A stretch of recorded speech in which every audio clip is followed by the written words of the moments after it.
Hi, everybody. Ian Bremmer here, and a quick take on a Sunday, which of course means things are blowing up, and they are. The United States has formally entered the war in Iran. They'd been and have been very supportive of Israel all the way through, providing intelligence and military support and a green light on Prime Minister Netanyahu's decision to start the bombing of Iran a week ago. But that now expands with the United States with bombing attacks on the deep underground facility at Fordow, the nuclear facility, and guided missiles against two other nuclear facilities. It was always likely that this was going to happen. We've been talking about this over the past week. Trump wanted negotiations with the Iranians but they had to be negotiations that would lead to Iran's willingness to completely dismantle their nuclear capabilities. Once the Israelis strike, that's where Trump and his team that's where they went. And the Iranians would much rather force the Americans to destroy those capabilities and get greater support and respect from their own population than capitulate, look incredibly weak, and have it verifiably dismantled. So the negotiations avenue, once the Israelis start attacking, is not going anywhere. There's also been lots of pressure from Israel. Trump's had a few phone calls directly with the Israeli prime minister over the past week, and they were quite contentious. Netanyahu was strongly pushing Trump to end negotiations and talks with Iran, really wanted the Americans to enter the war. And Trump finally agreed, and now the two are at war together. More broadly, Trump is meant to be the peacetime president. He wants to be the president where no new wars start under him. He actually ends wars. He talks a lot about wanting to get a Nobel Peace Prize. We've seen a bunch of that over the weekend. Um, you know, he's so far this term 0 for 3 on his big efforts at negotiations. He's failed to get the Russians to accept a ceasefire, and that war continues and expands, has failed to get the Israelis to accept a durable ceasefire in Gaza. They got a first phase, and now they're at war again, and that occupation continues to expand.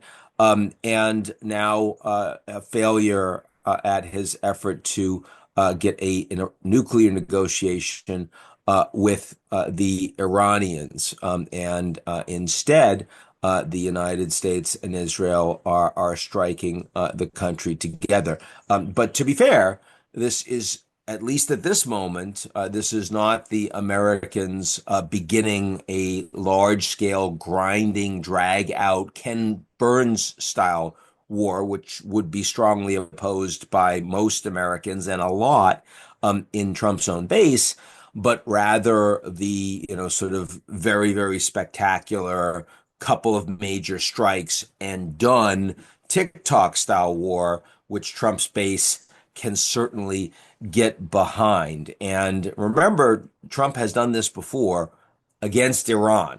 He was late to pull the trigger during his first term after the American bases in the region were taking attacks, after Saudi Arabia's most important and the region's most important oil refinery in Abqaiq was struck by Iranian drones. It didn't do a lot of damage. It was more of a symbolic capabilities display strike.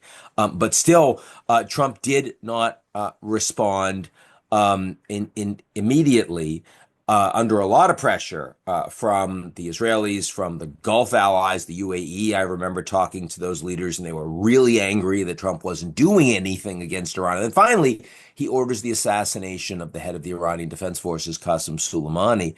And that's a really big deal. It's certainly an escalation. And the Iranian response was, very angry, very assertive, and then do virtually nothing. Some small symbolic attacks against American bases that were meant to not cause significant damage. And that was the end of that. So the Iranians lost that one. That's what Trump expects again this time. He's gotten a lot of inbound briefings over the past days. And the biggest concern, and did delay him in pulling the trigger ultimately, was the vulnerability of American servicemen and women, specifically on the ground in Iraq, to Iranian direct strikes, but also strikes from Shia militias who are well armed and capable and could certainly cause a lot of casualties. Also, secondarily, but important, from Houthis in Yemen, who could very easily, just across the channel in the Red Sea, engage in strikes against American forces at the base in Djibouti. So that's a real concern. Almost certainly going to be some kind of strikes against American bases and forces there. But if it's done by Iranian proxies and it doesn't cause a lot of damage, specifically if it doesn't lead to American servicemen and women getting killed in large number, it is plausible that this is kind of the peak of what the United States does. And then it's not the U.S. in ongoing war. Rather, it's a big win. It's not peace, but it's a big win.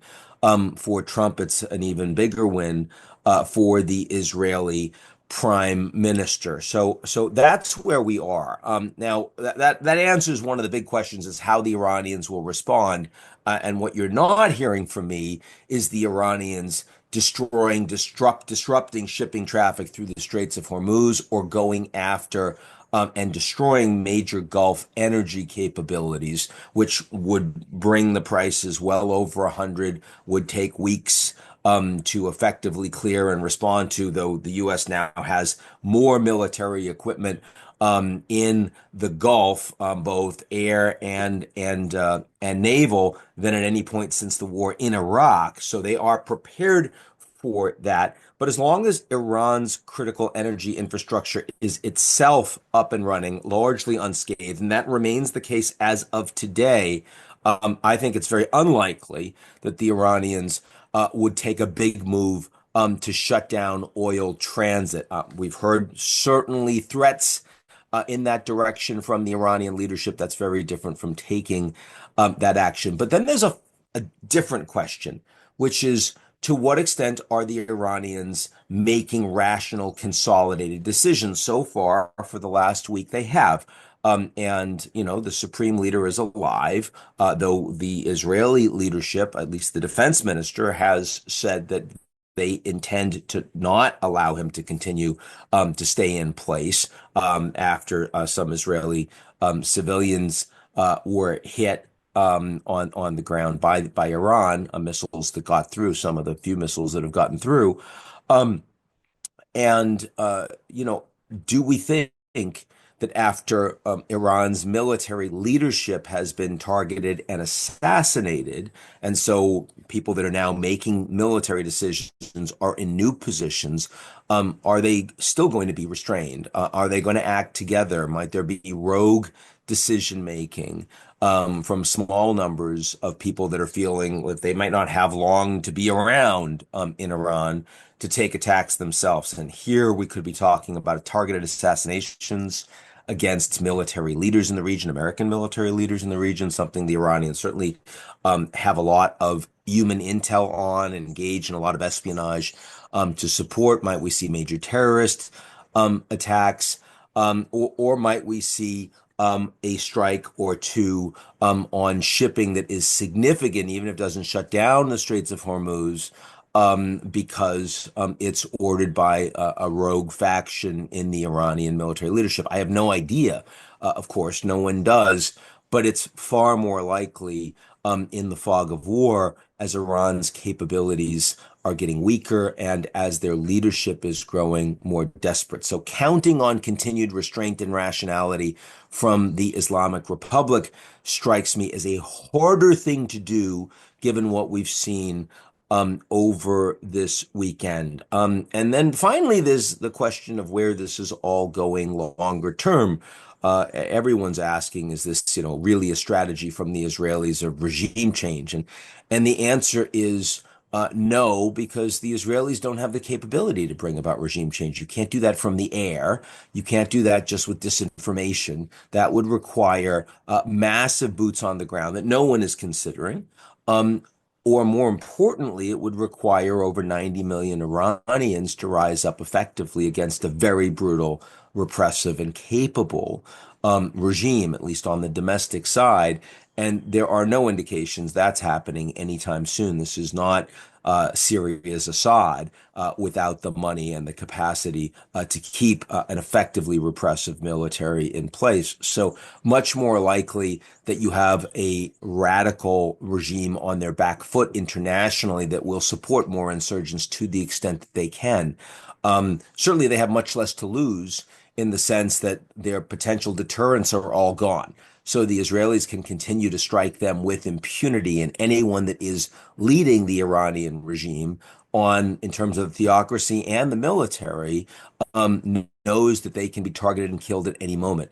And again, how they behave as a consequence of that is more likely to be unhinged and less rational than what we have seen, what we have experienced from the Iranians so far. So that's where we are today. Lots of moving pieces, lots to follow, and I'll be on it over the course of the week. Hope everyone's well, and I'll talk to you all real soon.